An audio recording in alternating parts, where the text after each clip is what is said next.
गोविन्दाय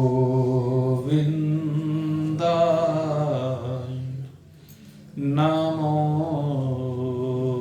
नमः। श्रीकृष्णाय नमो नमः। नारायणाय नमोस्तुते।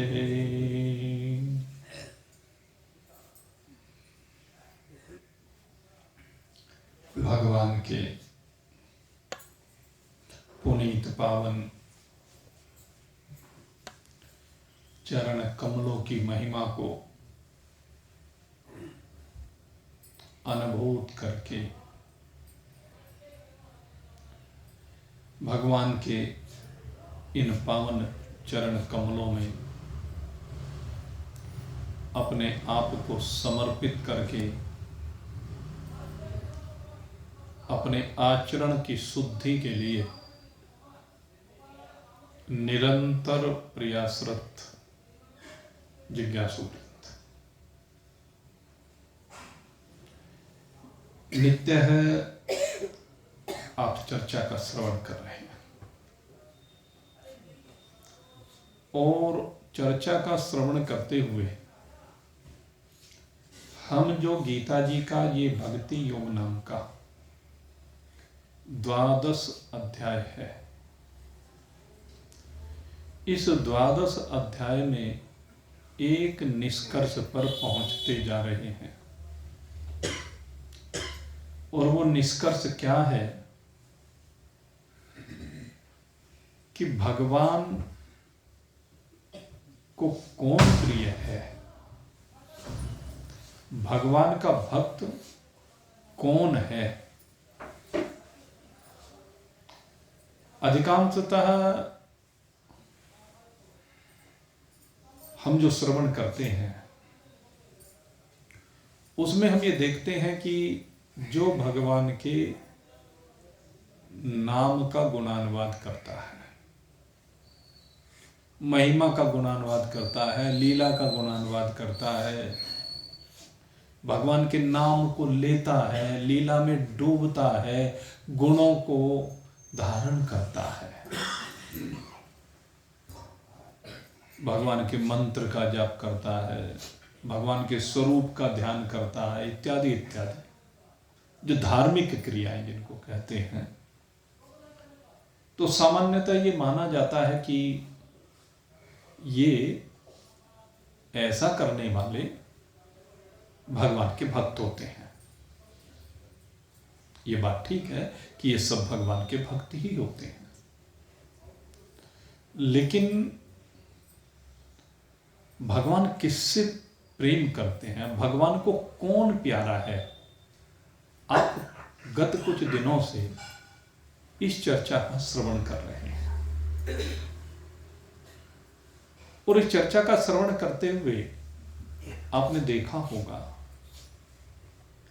भगवान ने जो बात कही है उसमें इन चीजों की कहीं चर्चा नहीं। कल आपके सामने जो चर्चा हुई, इससे पहले जो चर्चा हुई, जो लक्षण बताए गए,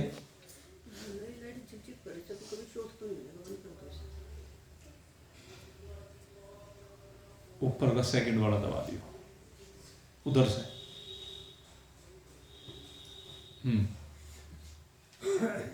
अरे भाई ऊपर का सेकंड वाला सुनो जो कह रहा हूं,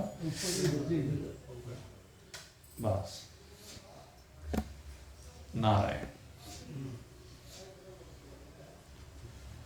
तो जो कल चर्चा हम कर रहे थे और अभी आगे जो 3-4 मंत्र रह रहे हैं उनमें भी आप देखेंगे भगवान किस विषय के ऊपर चर्चा करते हैं।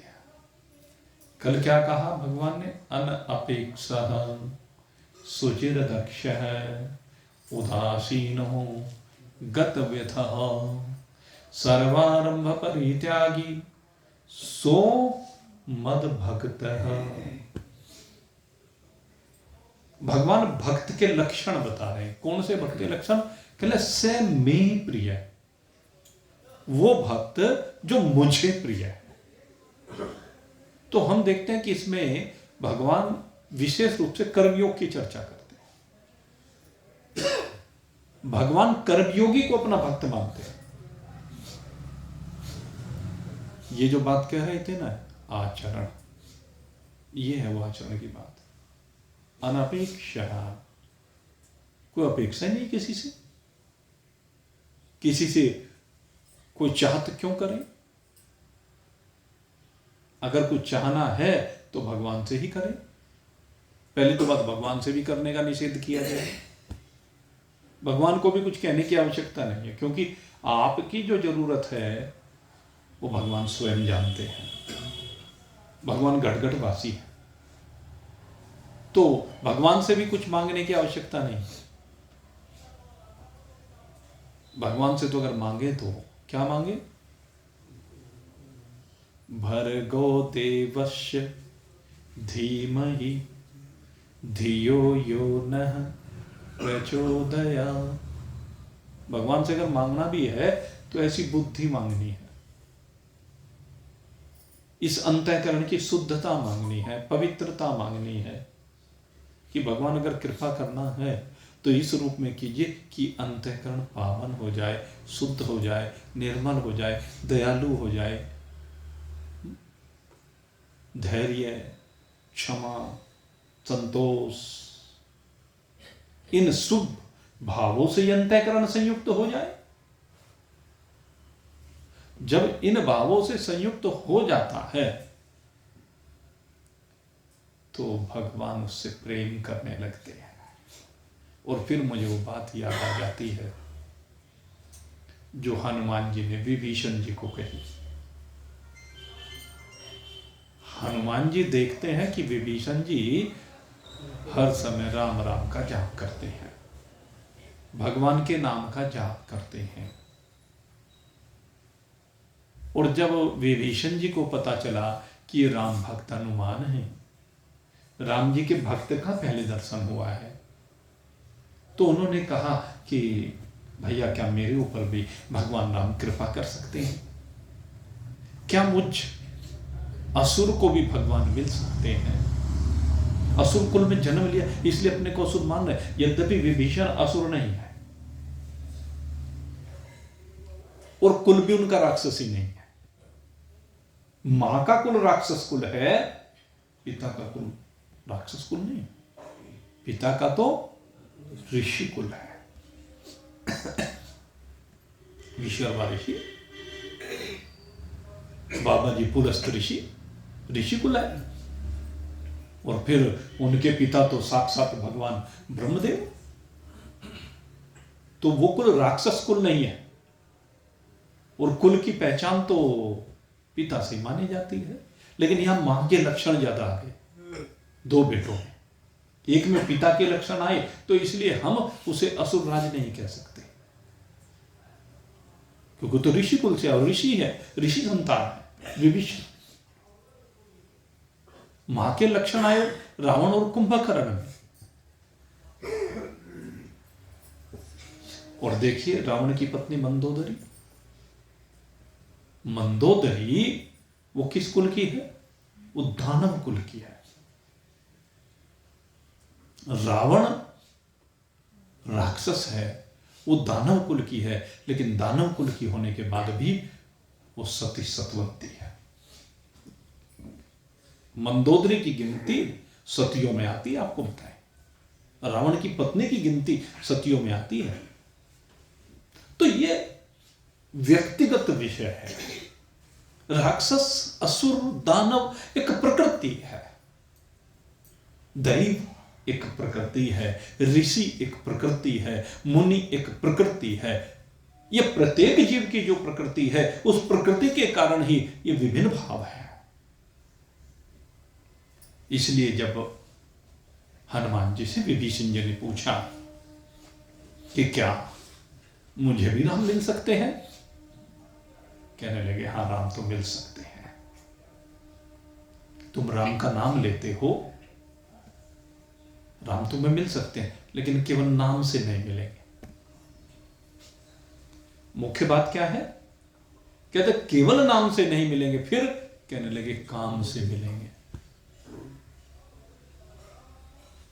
कहने लगे मुझे मिले हैं, कम मिले हैं। कहते जब मैं राम काज करीबे को आता,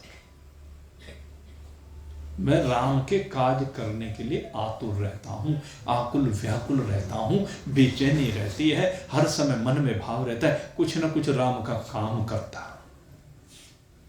राम का काम करने का जो मन में भाव है उससे राम मिलते हैं।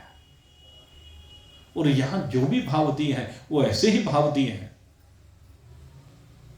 कि आपके कर्म होने चाहिए, आपका आचरण होना चाहिए, आपके अंतःकरण विचलन से रहित होना चाहिए। अगर राम को पाना चाहते तो अंतःकरण जो भटक रहा है,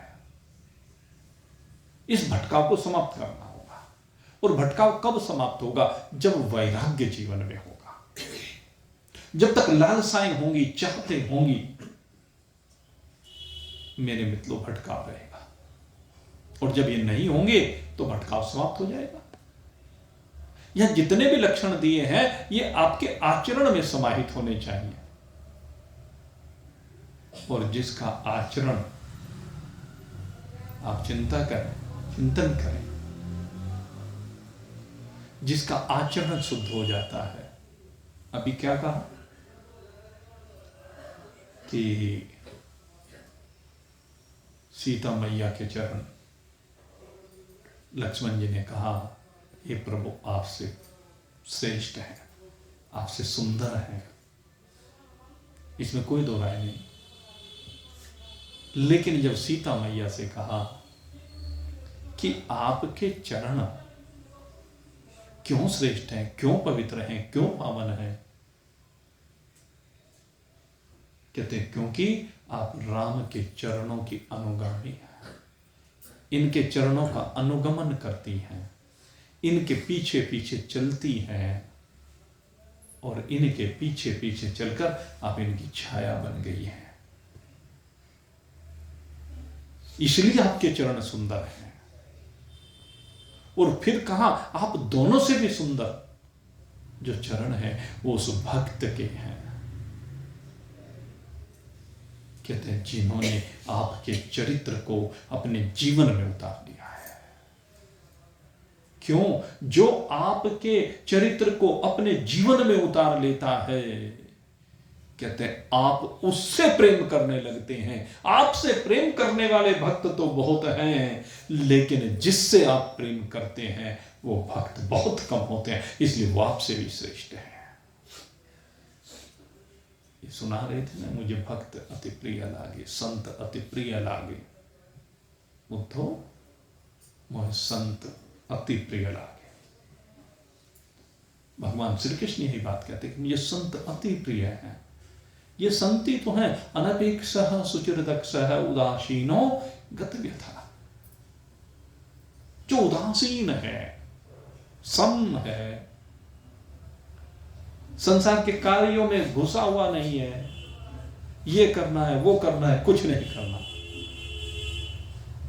कुछ नहीं करने का मतलब ये नहीं कि हथियार ठाके रख दिए, समय पे जो आवश्यक है वो हो जाता है, वो होता रहना चाहिए, उसका स्वभाव बन जाता है।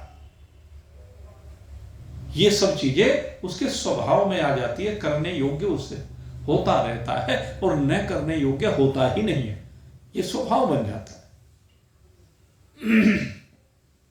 और भगवान कहते हैं यो न हर्षति न द्वेष्टि, जो न हर्षित होता है न किसी से द्वेष करता है। दो भाव है, न तो हर्षित होना। हर्षित कब होता है व्यक्ति? जब कोई अनुकूल पदार्थ मिल जाए, अनुकूल घटना हो जाए, अनुकूलता में व्यक्ति हर्षित होता है, इसलिए उस अनुकूलता से प्रेम करने लगता है। और जब प्रतिकूलता आती है, कोई अच्छी चीज हो उसका वियोग हो तो प्रतिकूलता,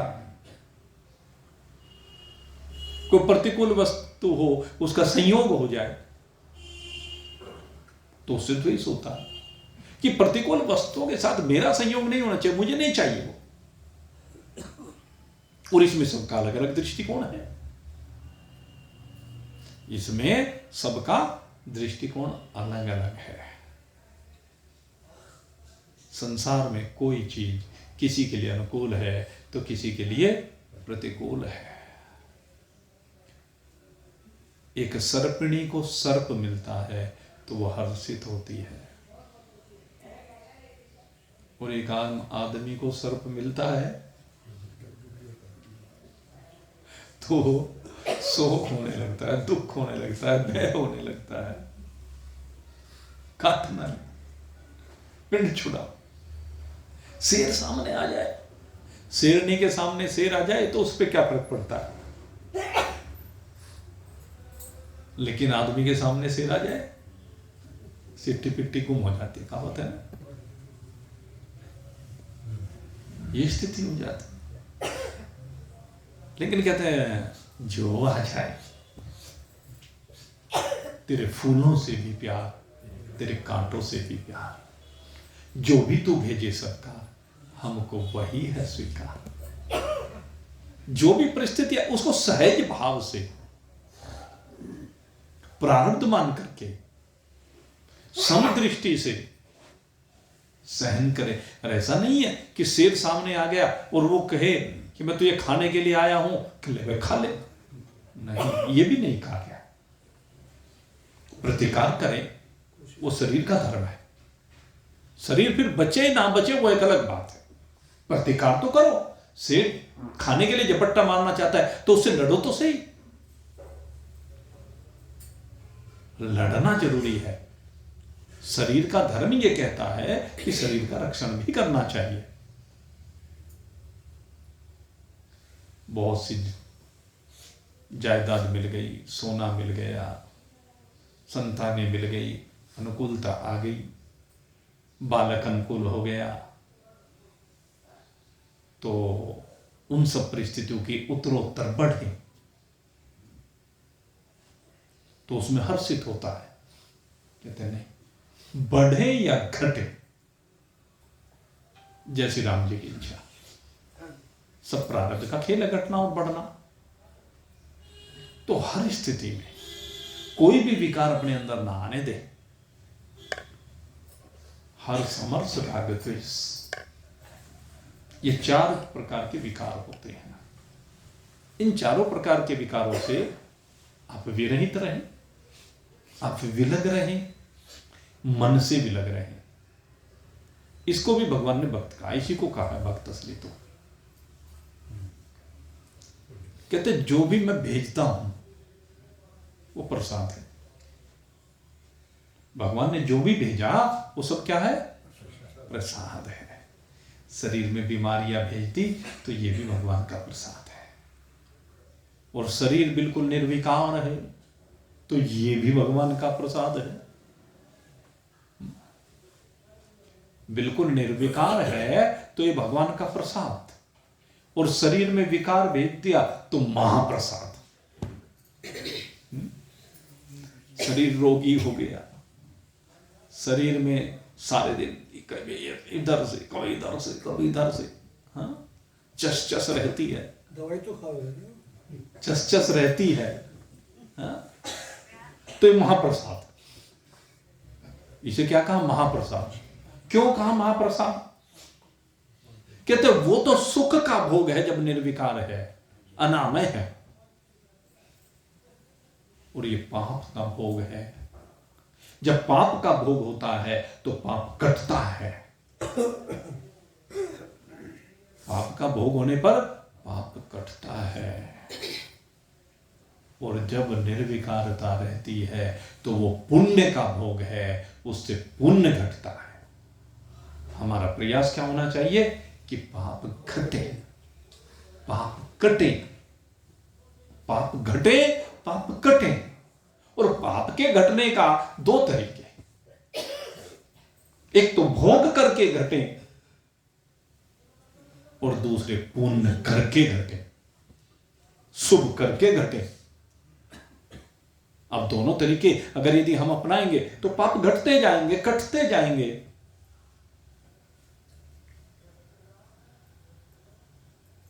यही मेरे मित्रों भगवान का प्रसाद, महाप्रसाद, समता का भाव। और दूसरी बात ये नहीं कि शरीर में रोग आया तो रोते रहें, तड़पते रहें, नहीं। रोग आया तो कोई बात नहीं, शरीर का धर्म, उसमें कष्ट होगा, लेकिन एक शरीर का धर्म यह भी है कि कष्ट के होने पर उसकी जो औषधि आप कर सकते हैं वो औषधि करें। डॉक्टर को दिखाना है डॉक्टर को दिखाएं, दवाई खानी है दवाई खाएं, परहेज करना है तो परहेज करें। और महान पुरुष कहते हैं कि भाई दवाई तो तिल भर होती है, दवाई तिल भर, तिल्ला भर, और परहेज पतीला भर। दवाई इतनी सी और परहेज इतना सा। वो जो परहेज है ना वो सबसे ज्यादा लाभ करता है। और सबसे बड़ा परहेज क्या है? ये है, ये इस खोपड़ी को ठीक रखना, ये सबसे बड़ा परहेज है। हमारी सबसे बड़ी बीमारी क्या है? हम इस खोपड़ी को ठीक नहीं रखते, इस अंतःकरण को ठीक नहीं रखते, इस बुद्धि को ठीक नहीं रखते। ये बुद्धि सदा दौड़ती रहती है, इधर उधर विचरण करती रहती है, न जाने क्या क्या सोच करके दिमाग खराब करे रखती है। सबसे बड़ी बीमारी हमारी है। इस खोपड़ी को ठीक करने की आवश्यकता है, इस खोपड़ी को निर्विकार बनाने की आवश्यकता है। हर्ष और अमर्ष, शोक, राग, द्वेष, ईर्ष्या इत्यादि जितने भी भाव हैं सारे इस खोपड़ी में भरे हुए, शरीर में कहीं नहीं है। शरीर पर तो उन भावों के कारण प्रभाव आता है। अगर खोपड़ी ठीक रहे तो शरीर पर प्रभाव नहीं आएगा, और खोपड़ी गड़बड़ हो जाती है तो शरीर भी गड़बड़ हो जाता है। आप प्रत्यक्ष सब अनुभव करते होंगे इस बात को। क्रोध कहां से आता है? जब भी क्रोध आता है तो कहां से आया? इस खोपड़ी में से निकल के आया ना। किसी ने कुछ कह दिया, किसी ने कुछ प्रतिकूल कर दिया, तो खोपड़ी तो इसी में तो क्रोध आता है। लेकिन ये क्रोध जब आता है तो ये सारे शरीर को तपा देता है, ये शरीर में विकार पैदा कर देता है। आया तो वहीं से ना। अगर वहां ना आता तो शरीर तपता क्या? सोचने समझने की क्षमता समाप्त हो जाती है। क्रोधात भवति सम्मोह, सम्मोहात स्मृति विभ्रम, स्मृति भ्रंशात बुद्धिनाशो, बुद्धिनाशात प्रणश्यति। यहां पर नीचे से ऊपर गए और मैं आपको ऊपर से नीचे लेके आता हूं कि बुद्धि खराब होती है तब क्रोध आता है। बुद्धि खराब होती है तो उससे मूढ़ता आती है, मूढ़ता आती है तो क्रोध आता है। सीधी सी बात है। नीचे से क्रोध नहीं आता है। क्रोध आया तो उस खोपड़ी के कारण से, तो खोपड़ी को ठीक रखिए। इसीलिए कहा भर्गो दैवस्य धीमहि धियो यो न प्रचोदयात्। इस बुद्धि को ठीक करने की बात इसलिए भगवान से प्रार्थना की गई, माता से प्रार्थना की गई, गायत्री सावित्री से प्रार्थना की गई कि बुद्धि को ठीक करो। अगर बुद्धि ठीक है तो आप सन्मार्ग पर चलेंगे। और बुद्धि कब ठीक रखी जा सकती है? न कांक्षति ही। बुद्धि को ठीक रखने का एक ही उपाय है, न कांक्षति ही। भगवान कहते हैं यो न हर्षति न द्वेष्टि ही न सोचति ही न कांक्षति ही।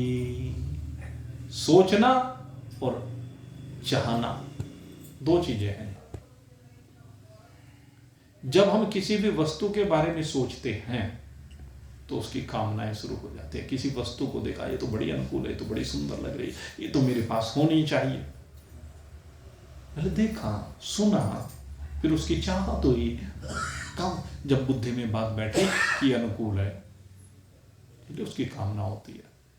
भगवान कहते हैं न कांक्षति, न सोचती न कांक्षति, दोनों बातें।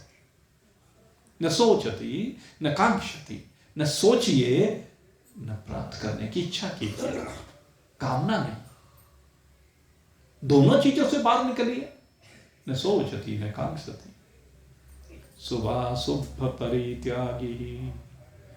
और कहा शुभ और अशुभ दोनों का परित्याग है। न शुभ की बात है न अशुभ की बात है। कहते शुभ का परित्याग कैसे हो? कहते असंगता के साथ कर्म होना चाहिए, क्योंकि शुभ कर्म तो स्वभावतः होंगे। हमने आपको बताया जैसे जो भगवान के भक्त होते हैं, जो सन्मार्ग पर चलने वाले होते हैं, शुभ कर्म तो उनसे स्वभावतः ही होते हैं। जो साधक हैं वो शुभ कर्म में ही प्रवृत्त होते हैं, उनका स्वभाव ही बन जाता है। और अशुभ उनसे होते नहीं, ये भी उनका स्वभाव ही बन जाता है। हमारे शास्त्र, भगवंत, संत सब यही तो कहते हैं। कहते शुभता आपके जीवन में होनी चाहिए, श्रेष्ठ कर्म आपके शरीर से होने चाहिए, अशुभ कर्म नहीं होने चाहिए। तो कहते ये तो महान पुरुषों का, संतों का, साधकों का स्वभाव ही होता है कि वो शुभ कर्मों से संयुक्त रहते हैं और अशुभ के नजदीक जाते ही नहीं। तो भगवान कहते हैं जिनके अंदर ऐसे लक्षण है, ये लक्षण जिसमें भी है, भक्तिमान है, तो हमें क्या मानना चाहिए कि वो है भक्तिमान, वो है मेरा भक्त। ऐसा जो भक्तिमान व्यक्ति है, ऐसा जो जीवात्मा है, से में प्रिय है। भगवान कहते हैं वो मुझे प्रिय है। तो आप इसमें देखिए, कहीं भी इसमें भगवान ने नाम की बात नहीं की, ध्यान की बात नहीं की, वो पहले कर ली। वो भक्त की जो बात तो उस तरह की ऊपरी लक्षण है, लेकिन असली चीज के आचरण की बात करते हैं। भगवान इस अंतःकरण की संतुष्टि की बात करते हैं।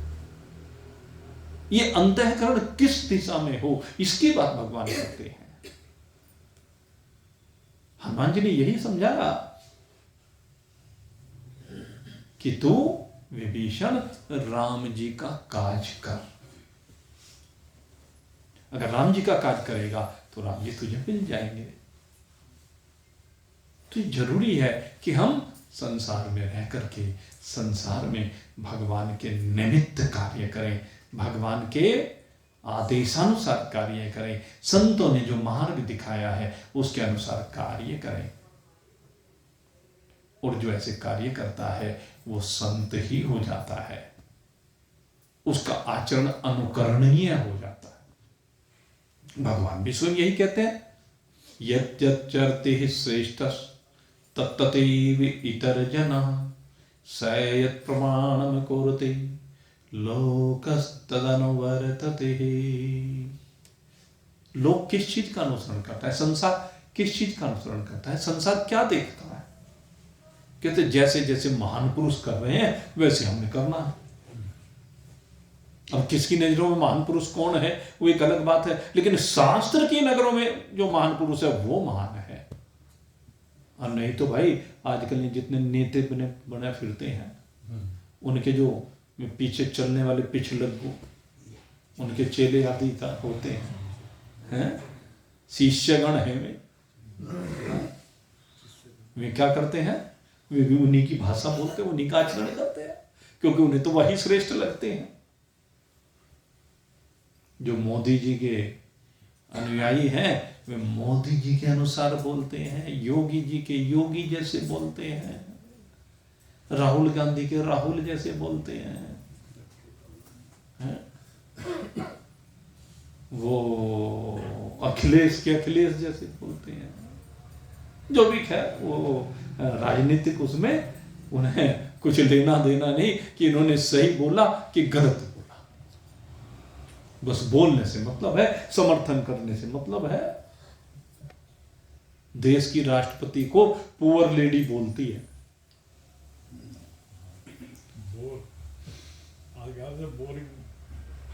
Poor lady.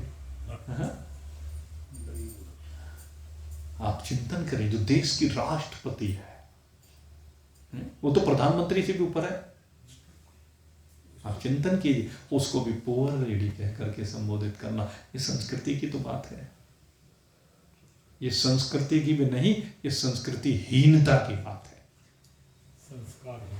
संस्कारहीनता। संस्कृति उनकी ऐसी रही, वहीं से संस्कार बन के आए हैं, वही तो चक्कर है, सारा खेल तो वही है। और लेकिन फिर भी उस संस्कारहीन के पीछे बाकी सारे भी संस्कारहीन हो जाते। क्या कहते हैं, कुछ होश नहीं होता है। लेकिन शास्त्र उनका अनुसरण करने के लिए कभी नहीं कहता। शास्त्र नहीं कहता कि तुम इन नेताओं का अनुकरण करो। शास्त्र ने तो अगर परंपरा दी भी है, इमम विवस्वते योगम प्राहुर अव्ययम विवस्वान मन्नवे प्राहर मनुरिक्ष्वा कवे अब्रवीत् एवं परंपरा प्राप्तमिमम राज ऋषयो विदुः सकालेनि महता योगो नष्टः परम तप सेवायं मयाति अद्धा योगः प्रोक्त पुरातन भक्तोऽसि मे सखा चेति रहस्यमितदुत्तमम्। भगवान ने क्या कहा? परंपरा की बात यहां भी की। ये भी राजा लोग हुए। सूर्य नारायण ने यह ज्ञान किसे दिया? मनु महाराज को दिया। तो सूर्य नारायण अनुकरणीय है।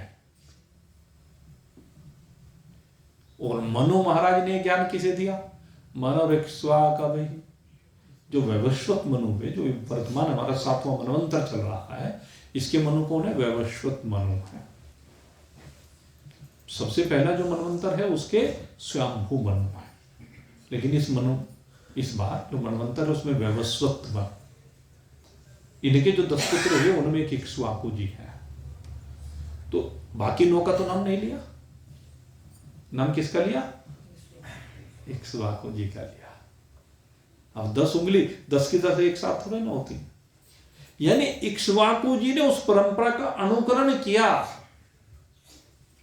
और इक्ष्वाकु जी की परंपरा का फिर आगे अनुकरण उनके अन्न जो आगे राजा हुए।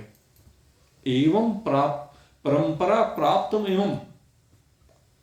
एवं परंपरा के द्वारा, बाप के द्वारा बेटा, बेटे के द्वारा उसका बेटा, फिर उसका बेटा, फिर उसका बेटा, एवं परंपरा प्राप्त राज ऋषयो विदु, राज ऋषियों ने इसको जाना और उसी का परिणाम हुआ कि इक्ष्वाकु वंश में एक से एक प्रतापी महान पुरुष हुए। महाराज दिलीप जैसे हुए, भागीरथ जैसे हुए,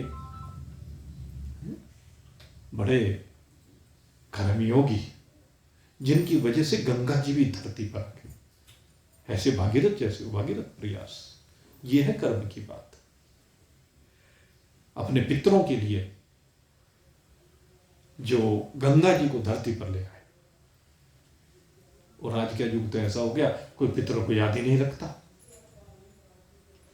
इन्होंने अपने पितरों को याद रखा, अंशुमान को याद रखा, सगर को याद रखा, अपने कुल की परंपराओं को, इक्ष्वाकु जी की याद रखा। और इसी कारण से आगे एक से एक बढ़कर के वंश में हुए राजा, मानधाता हुए। इसी कुल में महाराज रघु हुए, जिनके नाम से कुल का भी नाम बदल गया। यह है इक्ष्वाकु कुल की मर्यादा, रघुवंश, रघुकुल। और रघु ही नहीं, आगे दशरथ जैसे परम भक्त हुए। दशरथ के जैसे भगवान का भक्त कौन हो सकता है कि जो अपने बेटे के मोह में, राम जी के प्रेम में, कहते मैं तुझसे विलग नहीं हो सकता, अगर तुझसे विलग होऊंगा तो तन से प्राण अलग हो जाए। और हो गए। ये विशेषता, ये है परंपरा।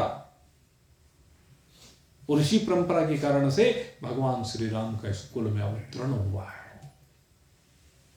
भगवान राम से लव और कुश ने जाना है, लेकिन धीरे धीरे आगे वो परंपरा विलुप्त होने लगी। जैसे जैसे परंपरा लुप्त हुई तो भगवान फिर आए हैं। भगवान श्री कृष्ण अगर देखा जाए तो लगभग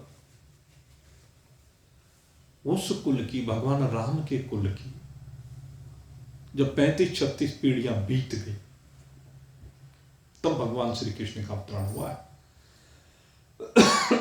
क्योंकि इसमें जो प्रमाण माना जाता है वो माना जाता है महाराजा अग्रसेन जी को, और तो कोई आगे वर्णन उस तरह का नहीं आता है लवकुश के बाद। लेकिन ये प्रमाण आता है कि महाराजा अग्रसेन जी, उनकी शायद 36वीं पीढ़ी में, कौन सी में कहते हैं सही तो मेरे भी ध्यान नहीं है, लेकिन शायद 36वीं पीढ़ी में महाराजा अग्रसेन जी का अवतरण हुआ। तो यानी 36 पीढ़ियां बीत गई भगवान श्री राम के बाद, और उस परंपरा का निर्वहन फिर महाराजा अग्रसेन जी ने भी किया। और महाराजा अग्रसेन जी ने कब किया? जब भगवान ने महाराजा अग्रसेन जी को उस परंपरा का उपदेश दिया, उस योग का उपदेश दिया। भगवान श्री कृष्ण केवल अर्जुन को उपदेश नहीं दे रहे, भगवान श्री कृष्ण ने अर्जुन के साथ साथ समय पर जहां आवश्यकता पड़ी, जैसी आवश्यकता पड़ी, उसी के अनुसार उन्होंने उपदेश देते चले गए, उस परंपरा को समझाते चले गए। आप ये मत समझे कि केवल अर्जुन को ही गीता जी का उपदेश दिया गया, जाते जाते उद्धव को भागवत जी का उपदेश भी तो भगवान ही देकर गए। और महाराजा अग्रसेन जी की जो मैं बात कर रहा हूं, तो उस युद्ध भूमि में महाराजा अग्रसेन जी को भी भगवान ने उपदेश दिया है। पहले युधिष्ठिर ने उपदेश दिया और फिर भगवान श्री कृष्ण ने उपदेश दिया। और महाराजा अग्रसेन जी के साथ जिस तरह से भगवान पांडवों के साथ रहे, पांडवों का सहयोग किया, उसी प्रकार से महाराजा अग्रसेन जी का सहयोग किया। महाराजा अग्रसेन जी के ऊपर जो कृपा भगवान श्री कृष्ण ने की है, उसका वर्णन शब्दों में नहीं किया जा सकता। उनको कहा कि तुम्हारे गुरु भी, तुम्हारे पुरोहित भी मेरे वाले रहेंगे। जिस प्रकार से पांडवों को उनका राज्य बसवाया इंद्रप्रस्थ, ऐसे अग्रोहा धाम को भगवान श्री कृष्ण ने बसवाया। उन्होंने ही राजा मरुत के यज्ञ से बचे हुए धन से ही इंद्रप्रस्थ की संरचना हुई और उसी से अग्रोहा धाम की संरचना हुई। विश्वकर्मा ने आकर के दोनों को बनाया है। तो भगवान श्री कृष्ण ने ये उपदेश पुनः दिया और उसी के कारण से महाराजा अग्रसेन जी ने आगे जाकर के इस परंपरा को आगे बढ़ाया। तो ये परंपरा धीरे धीरे विलुप्त होती चली जाती है, क्योंकि आचरण नहीं रहते हैं। और जब आचरण नहीं रहते हैं तो पुनः धर्म संस्थापना अर्थ है। धर्म क्या है? यह आचरण लोगों के ठीक करना। राम राज्य क्या है? कि सबके आचरणों को शुद्ध करना, यही तो राम राज्य है। और जिसके हृदय में राम राज्य की स्थापना हो जाती है, मेरे मित्रों, वही भगवान कहते हैं स मे प्रिय, वही मुझे प्रिय हो जाता है। जहां भगवान को अर्जुन प्रिय है, महाराजा अग्रसेन प्रिय है, उसी प्रकार से ये मत समझे कि हम प्रिय नहीं है। अगर यदि हमारा आचरण भी उन महान पुरुषों के जैसा हो जाए, हम भी उनकी तरह कार्य करने लगे, तो भगवान हमसे भी प्यार करेंगे। कर ही रहे हैं, हम तो मानते हैं। भगवान से हमारा प्रेम कितना है ये तो हम नहीं जानते, लेकिन ये जरूर जानते हैं कि भगवान का हमसे प्रेम अद्वितीय है। हम तो ये कह सकते हैं, भगवान हमसे ऐसा प्रेम करते हैं, हमें लगता है कि शायद हमारे जैसा प्रेम किसी से नहीं करते। हम तो ये कहते हैं, हम तो नहीं कर पाते, लेकिन वो जरूर करते हैं, ये हम मानते हैं, अनुभूत करते हैं। भक्ति मान्य है, इससे में प्रिय है।